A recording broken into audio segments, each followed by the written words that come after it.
सारी उम्र मैं नौकर रहा, लेकिन अब ऐसा नहीं होगा। अब मेरा बेटा राजा बनेगा और राजा का बेटा मेरे बेटे की सेवा करेगा। हाँ।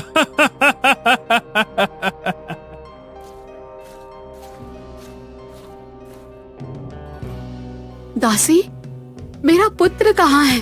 मुझे दिखाओ, मैं अपने पुत्र को देखना चाहती हूँ।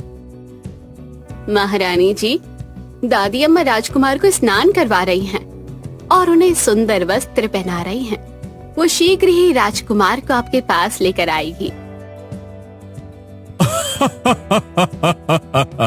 अरे हम भी अपने पुत्र को देखने के लिए बेताब हो रहे हैं। जल्दी से दाई से कहो कि हमारे पुत्र को हमारे पास लेकर आए। ये वस्त्र राजकुमार के लिए पूरी तरह उपयुक्त और शानदार है। हाँ, मैं यही उन्हें पहनाऊंगी, क्योंकि ये उनकी शान और गरिमा के अनुकूल है।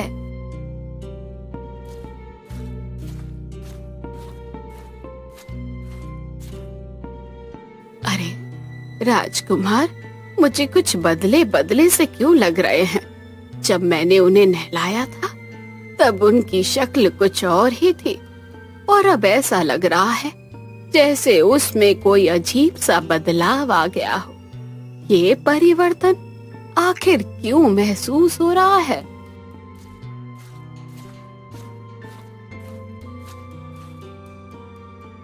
दाई अम्मा, महारानी जी राजकुमार को देखना चाह रही हैं और महाराज जी का भी आदेश है कि राजकुमार को जल्द से जल्द उनके पास पहुंचाया जाए। अब दाई अम्मा राजकुमार को लेकर महाराज के पास चली जाती है। राजकुमार को देखते ही महाराज और महारानी खुश हो उठते हैं। उनकी आंखों में प्रेम और गर्व झलकने लगता है। राजकुमार के आगमन से प्रसन्न होकर महाराज दाई अम्मा को इनाम स्वरूप कुछ स्वर्ण मुद्राएं भेंट स्वरूप प्रदान करते हैं।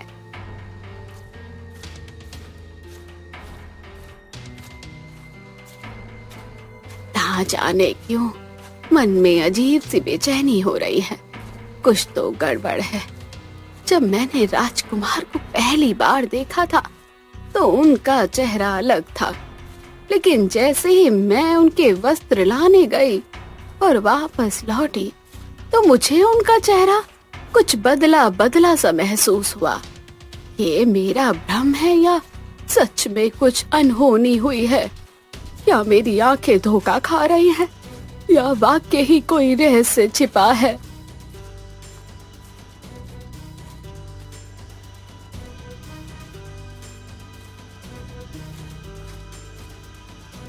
दाई अम्मा, आपको मंत्री जी की पत्नी ने अपने घर बुलाया है। कहा है कि आपको बुलाकर ले आऊं।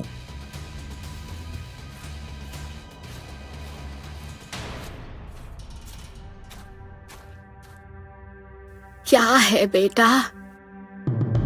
दाई अम्मा, आपको मंत्री जी की पत्नी ने अपने घर बुलाया है। कहा है कि आपको बुलाकर ले आऊं। ठीक है, मैं चलती हूँ।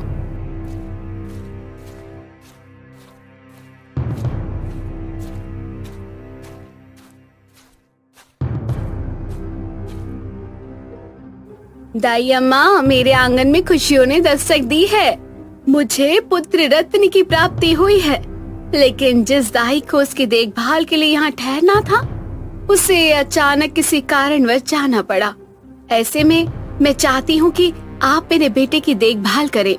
ये सिर्फ एक जिम्मेदारी नहीं बल्कि मेरे विश्वास का प्रतीक है, और आप निश्चिंत रहिए, आपकी देखभाल के बदले आपको उचित इनाम भी दिया जाएगा। जी मालकिन, जैसा आप कहें, लेकिन अभी जाती हूँ और मैं शाम को आ जाऊंगी। हम अपने पुत्र को आदरणीय गुरु सूर्य नंद जी के आश्रम में भेजेंगे, जहां वो केवल ज्ञान ही नहीं अर्जित करेगा बल्कि शास्त्रों, नीति और शस्त्र विद्या में भी निपुण बनेगा। गुरु सूर्य नंद जी की शिक्षाओं से वो एक बुद्धिमान, न्यायप्रिय और शक्तिशाली राजा बनने के मार्ग पर चलेगा। जो अपने राज्य और प्रजा की भलाई के लिए समर्पित रहेगा। महाराज, हमारा पुत्र निश्चित रूप से राजा बनेगा और एक योग्य एवं न्यायप्रिय शासक साबित होगा। हाँ हाँ हाँ हाँ, बनाओ बनाओ बनाओ, जरूर बनाओ अपने पुत्र को राजा। मैं तो उसी दिन का बेसब्री से इंतजार कर रहा हूँ। लेकिन सच तो ये है कि जिसे तुम अपना पुत्र समझ रहे हो वो तो असल में मेरा बेटा है। और तुम्हारा असली बेटा तो मेरे घर में पल रहा है, जहां उसे जीवन भर एक नौकर बनकर ही रहना होगा।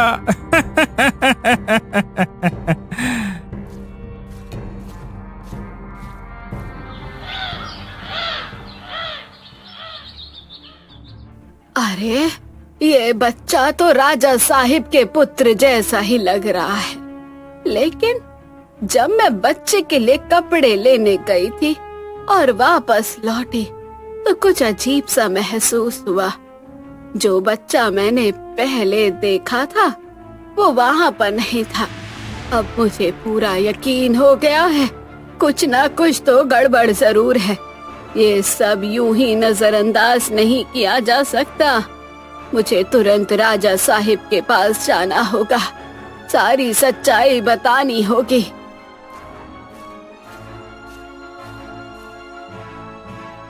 अरे, ये बुढ़िया तो हमारे सारे राज खोलकर हमारा खेल ही बिगाड़ देगी। इससे बिना रोके काम नहीं चलेगा।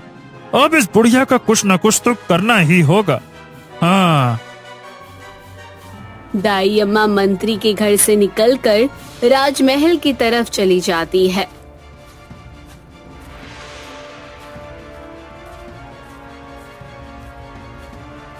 ए बुढ़िया, कहाँ जा रही है? रुक। राजमहल जा रही हूँ महाराज के पास। अच्छा, और मैं तुझे जाने दूंगा? तू कहीं नहीं जाएगी। मुझे जाने दो, अब और मैं नहीं रुकूंगी। जो अब तक सिर्फ एक शक था, अब वो मेरे लिए पूरी तरह यकीन में बदल चुका है। मैं सच्चाई समझ चुकी हूँ और उसे छुपा कर रखना अब असंभव है। मुझे महाराज के पास जाना ही होगा, उन्हें सब कुछ बताना होगा, चाहे कोई भी रोकने की कोशिश करे। अब मैं नहीं रुकूंगी। हाँ हाँ हाँ हाँ, मैंने ही बच्चों की अदला बदली की है, क्योंकि मैं नहीं चाहता था कि मेरा बेटा भी मेरी तरह सिर्फ एक मंत्री या सेनापति बनकर रह जाए। मैं उसे राजा के रूप में देखना चाहता हूँ, सिंहासन पर बैठे हुए। इसीलिए मैं राजा के बेटे को अपने घर लाया और अपने बेटे को राजमहल में पहुंचा दिया। अब वो बड़ा होगा तो वो राजा बनेगा, राजा। और राजा के असली बेटे को मैं अपने पुत्र का सेनापति या मंत्री बनवा दूंगा। और क्या, इससे ज्यादा उसे और क्या चाहिए होगा? और ये मेरी चाल है, अब इसे कोई नहीं बदल सकता। हे भगवान, तुम इतना बड़ा पाप कैसे करवा सकते हो? किसी के साथ ऐसा अन्याय करना सही है क्या? जरा सोचो, जब तुम्हारा बेटा राजा बनेगा तो वो तुम्हें अपना पिता मानेगा या फिर महाराज को मानेगा? क्योंकि बचपन से उसने राजा साहिब को ही अपने पिता के रूप में देखा है। उनकी छत्र छाया में वो पला बढ़ेगा, तो फिर ये सब करने का क्या फायदा है? कहीं तुम्हारा ये छल तुम्हें ही एक दिन पछतावे की आग में ना झोंक दे। ऐसा कुछ नहीं होगा। मेरा बेटा मुझे पहचानेगा, जरूर पहचानेगा, और मैं अपने मकसद को पूरा करके रहूंगा। उसके लिए चाहे मुझे कुछ भी करना पड़े, चाहे मुझे तुम्हारी जान ही क्यों ना लेनी पड़े। मंत्री दाई को नदी में धक्का दे देता है और दाई नदी में डूबकर मर जाती है।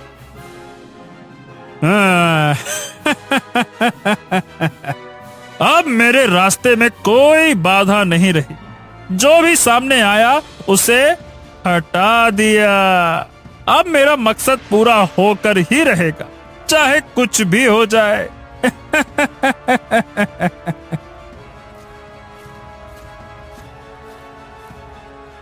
इसी तरह 20 साल बीत गए।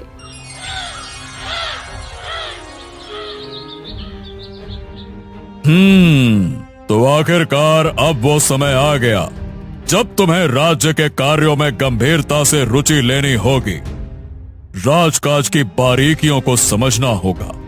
प्रजा की भलाई के लिए निर्णय लेना और शासन की जिम्मेदारियों को निभाना अब तुम्हारा कर्तव्य होगा।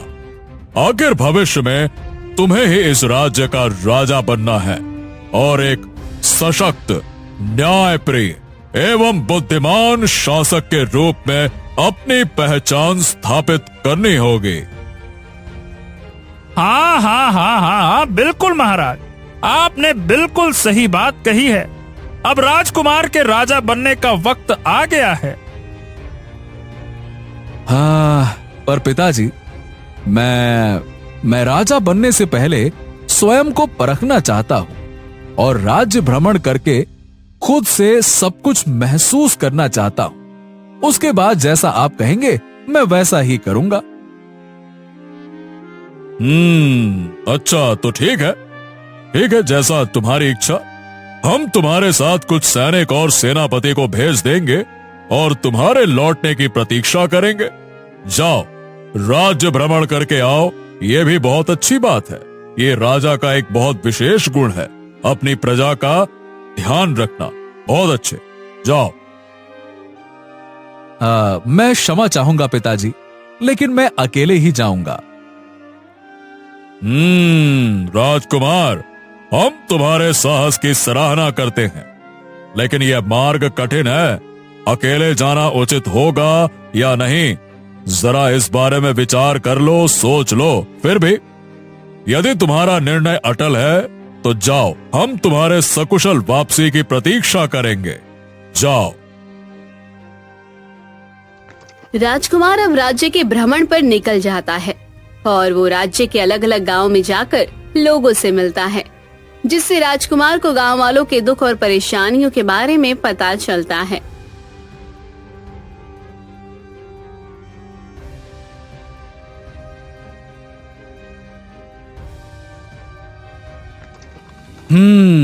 हमारे राज्य में तो ऐसे बहुत से लोग हैं जिन्हें बहुत ही दुख और कष्ट है, लेकिन पिताजी तो हर कोशिश करते हैं कि प्रजा को खुशहाल और सुखी रखा जाए, और उसके बावजूद भी राज्य में लोग खुश नहीं हैं और राजा के बारे में ये सोचते हैं कि महाराज उन पर कभी ध्यान नहीं देते। अगर सच में ऐसा है तो फिर भला मैं इस राज्य का राजा कैसे बन सकता हूं? नहीं, मैं तो इस राज्य का राजा बन ही नहीं सकता।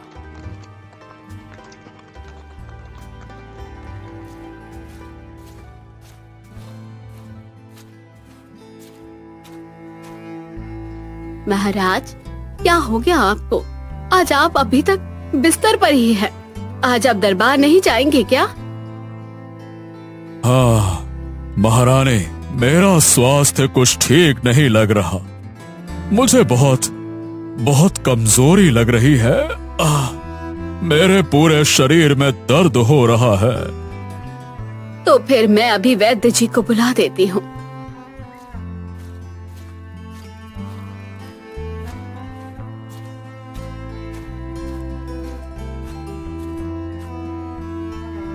अरे रानी माँ, आप इतनी जल्दी में कहाँ जा रहे हैं? आप क्या हुआ? कुछ विचलित दिखाई पड़ रहे हैं, क्या बात है? अजय, तुम्हारे महाराज की तबीयत ठीक नहीं है। मैं किसी को ढूंढ ही रही थी ताकि कोई जाकर वैद्य जी को बुला लाए।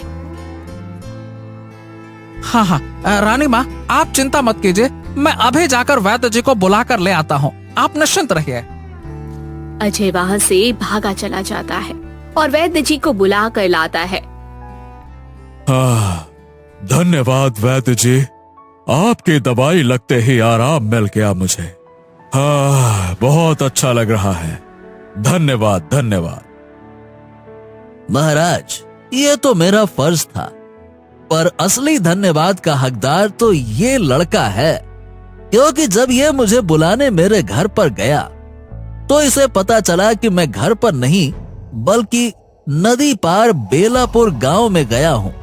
तो तुरंत ये लड़का मुझे बुलाने नदी के उस पार जाने के लिए निकल पड़ा। लेकिन ये भी देखिए, वहां कोई नाव ना होने के कारण ये पास के नाविक के घर जाकर नाविक को बुला लाया, और तब ये मुझे बुलाने उस नदी के पार दूसरे गांव जा पहुंचा, और फिर मैं यहाँ आपके पास आया। सोचिए महाराज, कितनी भाग दौड़ और मेहनत की है इस लड़के ने। हाँ, क्या बात है, क्या बात है। बेटा अजय, क्या तुमने सच में मेरे लिए इतना कुछ किया? वाह वाह वाह वाह। इसके बदले में हम तुम्हें अवश्य कोई मूल्यवान उपहार देंगे। नहीं नहीं नहीं नहीं महाराज, मुझे कोई उपहार नहीं चाहिए, बस आप जल्दी से ठीक हो जाएं। मेरे लिए यही सबसे बड़ा उपहार है। ये कैसा राजपाट है जो किसी के लिए अच्छा बनता है तो किसी के लिए बुरा।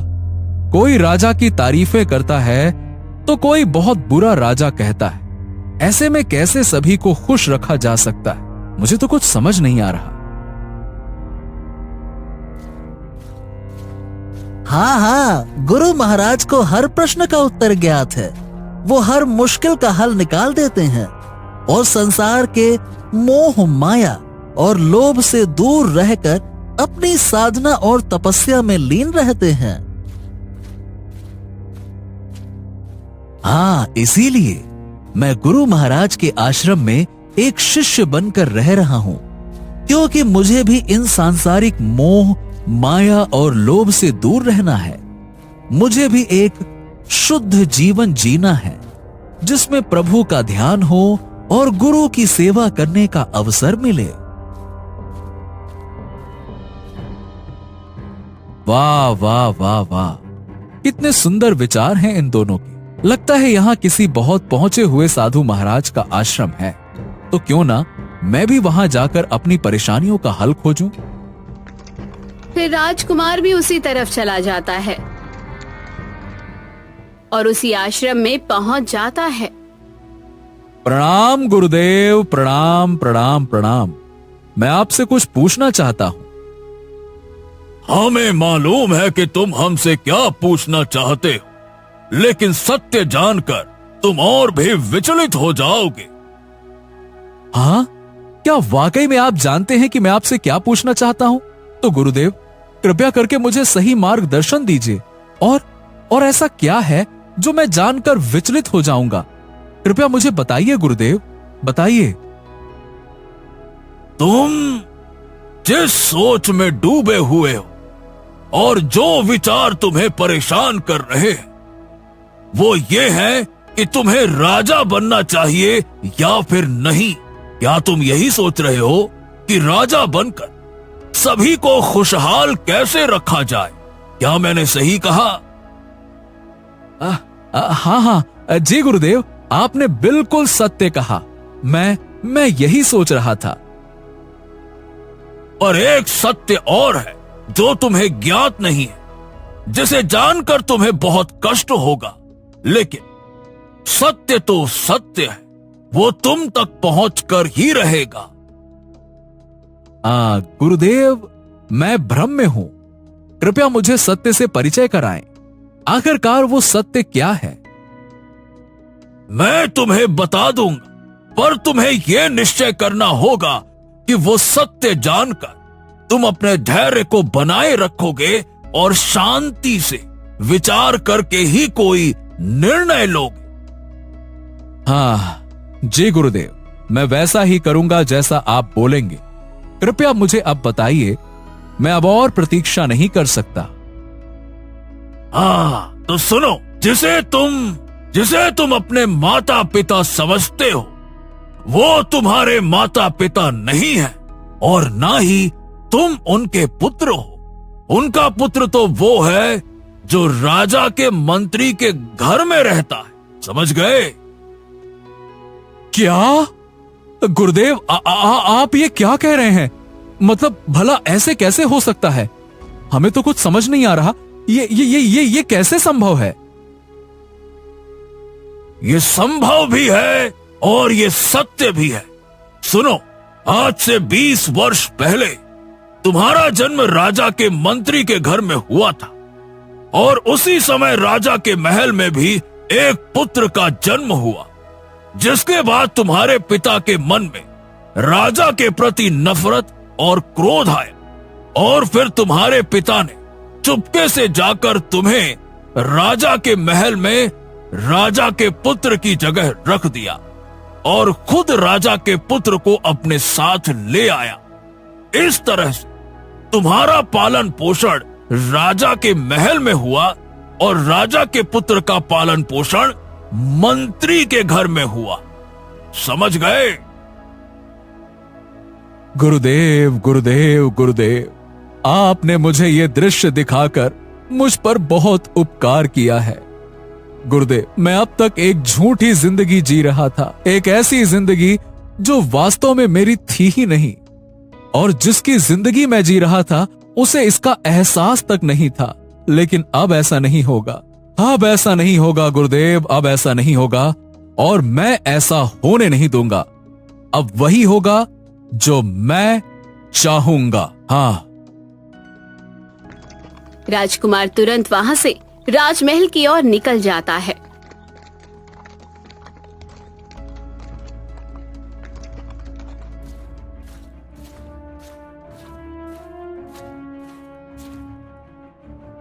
अरे राजकुमार, क्या बात है, तुम इतनी जल्दी लौट आए? क्या राज्य भ्रमण वास्तव में पूरा हो गया या फिर कोई असाधारण घटना तुम्हें वापस खींच लाई? नहीं पिताजी, नहीं नहीं नहीं। दरअसल मैं एक सिद्ध पुरुष महात्मा से मिला। उन्होंने मुझे बताया कि इस राज्य पर बहुत बड़ा संकट आने वाला है और जल्द ही मेरी मृत्यु होने वाली। क्या? यह तुम क्या कह रहे हो पुत्र? कैसा बुरा संकट आने वाला है? खुलकर साफ साफ बताओ। हाँ पिताजी, मैं सच कह रहा हूं और उस संकट से बचने का मात्र एक ही उपाय। पिताजी, आपको राजा का पद त्यागना होगा और किसी और को जल्द से जल्द इस राज्य का राजा बनाना होगा। साथ ही मुझे कुछ वर्षों के लिए कठोर तपस्या करनी होगी, तभी इस राज्य से संकट दूर होगा। अरे ये क्या बात कर रहे हो? पर मतलब इतनी जल्दी किसी को राजा बनाना भला कैसे संभव हो सकता है? और आखिरकार हम ऐसे कैसे किसी को भी राजा बना दें? पिताजी, मैं एक व्यक्ति को जानता हूं जो राजा बनने के काबिल भी है और जो हमारा और आपका भरोसेमंद भी है। अच्छा, बताओ कौन है वो? वो है अजय। पिताजी, आप अजय का राज तिलक करवाइए और इस राज्य का उसे नया राजा बनाइए और मैं जाकर तपस्या शुरू करता हूं। मैं जल्द ही वापस आऊंगा पिताजी, ये मेरा आपसे वादा है। अब इस राज्य पर जो संकट आया है उससे तो निपटना ही होगा ना पिताजी। मुझे आज्ञा दीजिए पिताजी, अब मैं जाता हूं। इतना कहकर राजकुमार वहां से चला जाता है और राजा अजय को राज्य का नया शासक घोषित करके उसे सिंहासन पर बैठा देता है। अरे महाराज महाराज महाराज, आपने ये क्या किया, क्यों किया? अरे आपने अपने पुत्र को राजा ना बनाकर मेरे पुत्र को राजा क्यों बना दिया? महाराज, आपने ये बिल्कुल सही नहीं किया है। मंत्री जी, क्या सही है और क्या गलत ये हम तय करेंगे, तुम नहीं। और मैंने अपने पुत्र के कहने पर ही अजय को इस राज्य का नया राजा बनाया है, समझ गए? मंत्री अब उदास हो जाता है और निराश होकर राज दरबार से चला जाता है।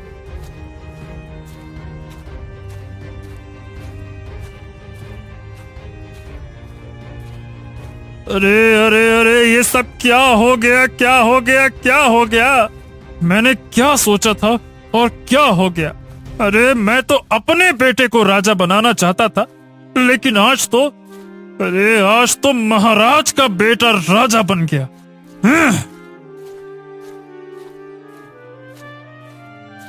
मंत्री अब सीधा जंगल की ओर निकल जाता है।